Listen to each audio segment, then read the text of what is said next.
Sahabat bonsai, teknik gabung bukan hanya bisa digunakan pada tanaman timeng, akan tetapi pada tanaman jenis hibrid, teknik gabung juga sangat efektif dalam program pembesaran batang bakalan bonsai.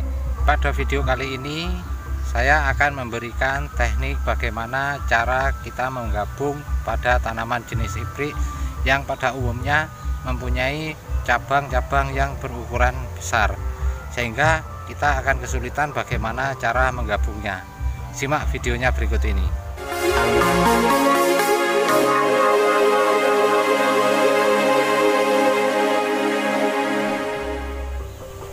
Sahabat bonsai, inilah bakalan bonsai dengan jenis hibrid yang menggunakan teknik gabung dalam program pembesaran batangnya.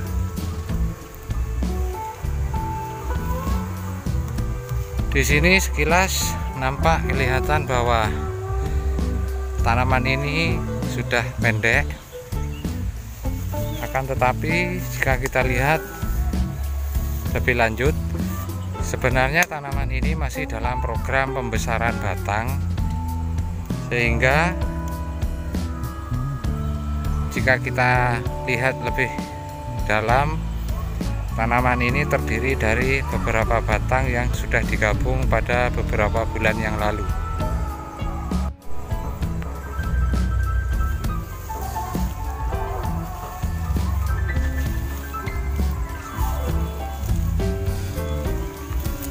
Bisa kita lihat ini adalah gabungan dari beberapa batang yang berasal dari cabang pohon jenis hibrid dengan tujuan untuk mempercepat pembesaran batang bakalan bonsai hibrid.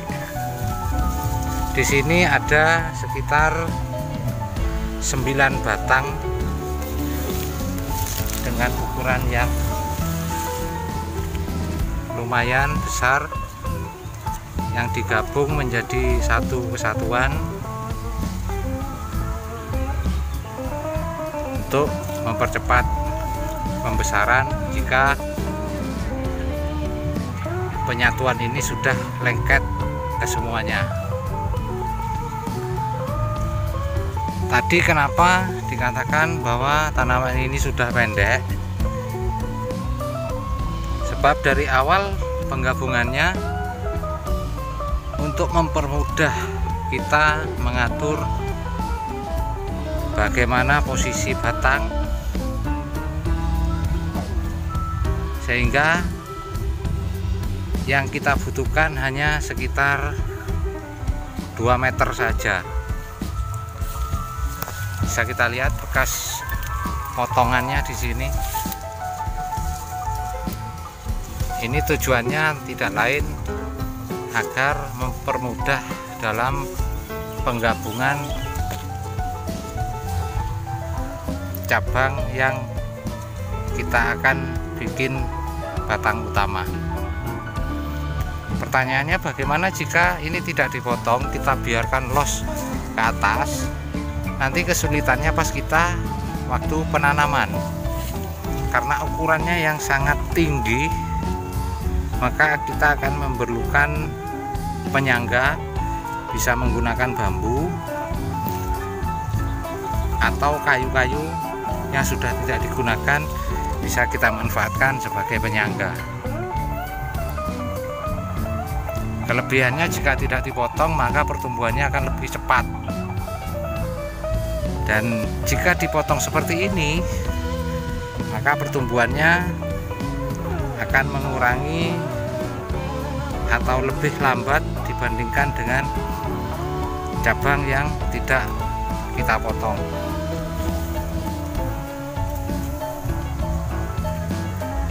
Jadi ada 2 keuntungannya di sini, yaitu jika kita potong kita juga hemat tenaga. Dalam hal ini bisa kita lakukan sendiri tanpa bantuan orang lain. Akan tetapi jika tidak kita potong, ujung-ujungnya jika kita lakukan sendiri maka akan kesulitan, terutama pengaturan posisi yang kita inginkan itu memerlukan penyangga, dan yang megang penyangga itu membutuhkan orang lain untuk membantu menahan bagaimana tingkat kemiringan dari batang yang kita tanam.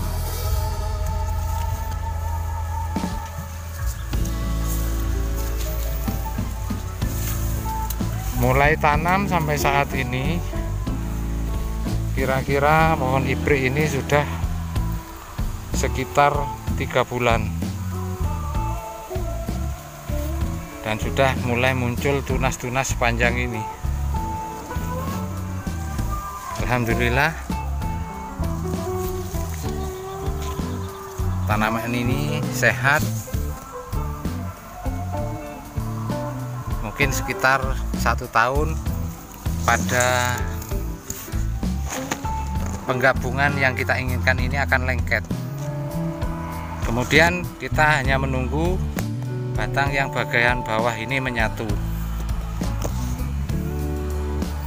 Kuncinya jaga tingkat kesuburan, penyiraman. Lebih bagus kita tambah dengan nutrisi, bisa pupuk daun atau pupuk kimia lainnya.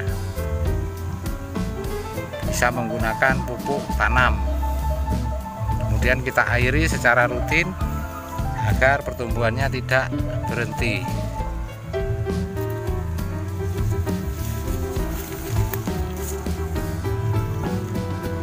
Ini awalnya kita menggunakan tali karet, tapi nanti kita akan ubah menjadi menggunakan kawat agar supaya jika batang ini sudah mengalami pembesaran, itu tali yang kita ikatkan tidak berubah, tidak terpengaruh oleh pembesaran, sehingga antar batang ini akan lengket dengan penahan kawat, karena sifat kawat itu akan lebih kuat daripada kita menggunakan tali karet ini.